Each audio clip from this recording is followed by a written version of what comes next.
An ancient village in Egypt was famous for its unique culture and simple way of life. The date palm trees and mud houses here enhanced the village's beauty. Every part of this village reminded one of a beautiful memory from the past. In this village lived two friends, Mazar and Shabab, whose friendship was well known throughout the village. People often used their relationship as an example of true friendship. Not only were their homes close to each other, but their hearts were also filled with deep affection for one another. Mazar had a wife and 3 children, and they lived happily together. He was a hard-working worker who earned his livelihood by working day and night. On the other hand, Shabab had 2 children and a wife, and he had no regular work. Instead, he was a hunter who would go deep into the forest to hunt animals and support his family. Hunting had become a part of his life, and he managed his household with the money from hunting. One day, Mazar said to Shabab, "My brother, I want to discuss something with you.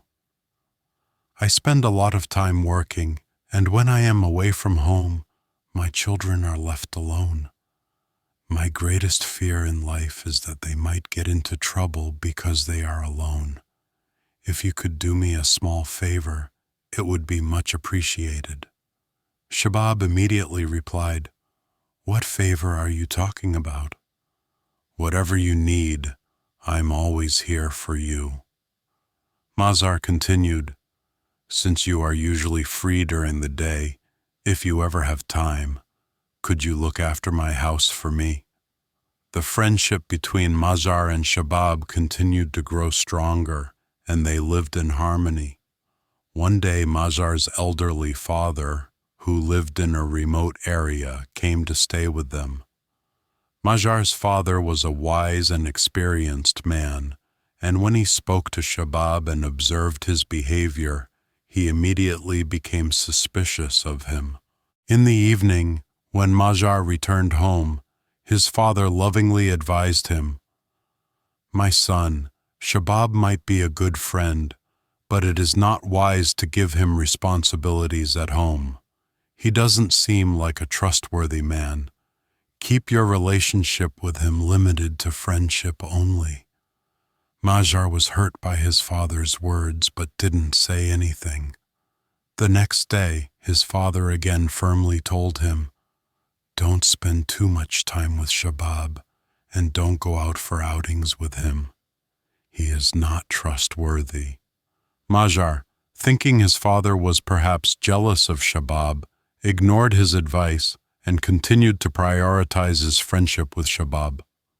Some days later, Mazar's father returned to his village, and life went back to its usual rhythm. One day, while Mazar was at work, Shabab took the opportunity to visit his house. He started making inappropriate advances towards Mazar's wife and offered her money for his immoral intentions. Mazar's wife, who was a wise and respectable woman, strongly rejected him.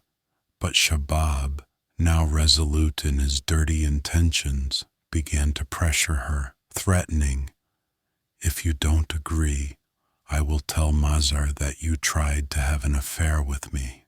Frightened of losing her reputation and her family's honor, Mazar's wife reluctantly gave in to Shabab's pressure. This affair, which began as a one-time event, soon became a regular occurrence. Days passed, and Mazar remained unaware, living his life as usual. His wife, feeling guilty for her actions, found herself unable to confess to him. One day, Mazar's parents suddenly arrived at their home and witnessed the shocking scene. Seeing Shabab and Mazar's wife together, they were horrified. Mazar's father, in a rage, grabbed Shabab and beat him while scolding Mazar's wife for her behavior. This moment was unbearable for Mazar's parents, and they could no longer see their son's life as it was. When Mazar returned home that evening, his father angrily confronted him. "This is the result of your carelessness. I had warned you about Shabab, but you ignored my advice, and look where it has led us." Mazar, devastated by his father's words, broke down in tears. His grief was overwhelming, and he realized that this was the result of his own negligence. With a heavy heart, Mazar decided to divorce his wife, but his father insisted that the mistake was entirely his own for allowing Shabab into their home. Mazar, having lost all trust in his wife, went ahead with the divorce. The divorce was a calamity for her, but it was a punishment for her actions. If only she had told Mazar the truth in the beginning, perhaps all this could have been avoided. Afterward, Mazar sought revenge on Shabab, but Shabab managed to escape. Time passed, and one day there was news in the neighborhood of a hut that had caught fire, killing a woman and 2 children inside. Mazar was among those who helped extinguish the fire. When the bodies were recovered, everyone was shocked to find that one of the corpses was Shabab's, another was Mazar's wife's, and the other 2 were their innocent children's. Seeing this, Mazar's heart was filled with terror and anger, but there was nothing he could do now. In his heart he whispered, "Oh God, you are the ultimate judge." A while later, Mazar's parents decided that he should marry again to bring happiness back into his life. He was married to a beautiful, virtuous girl from Egypt. When Mazar saw his new bride, he was struck by her beauty and innocence. She was so beautiful that even the moon would feel shy in her presence. Her face healed the wounds in Mazar's heart, and his old sorrows faded away. He had learned his lesson and began paying more attention to his home, coming back on time, and limiting his friendships to just friends. He had understood that while being true-hearted was important, wisdom and responsibility were also crucial in life. God had punished him for his weaknesses, but in return, he had blessed him with a much better and more beautiful life. This story teaches us that honesty and trust in God will never leave a person empty-handed. I hope you learned valuable lessons from this story.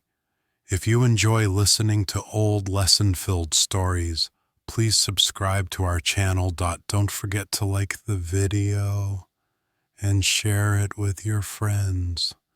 Your feedback and support are greatly appreciated. Thank you.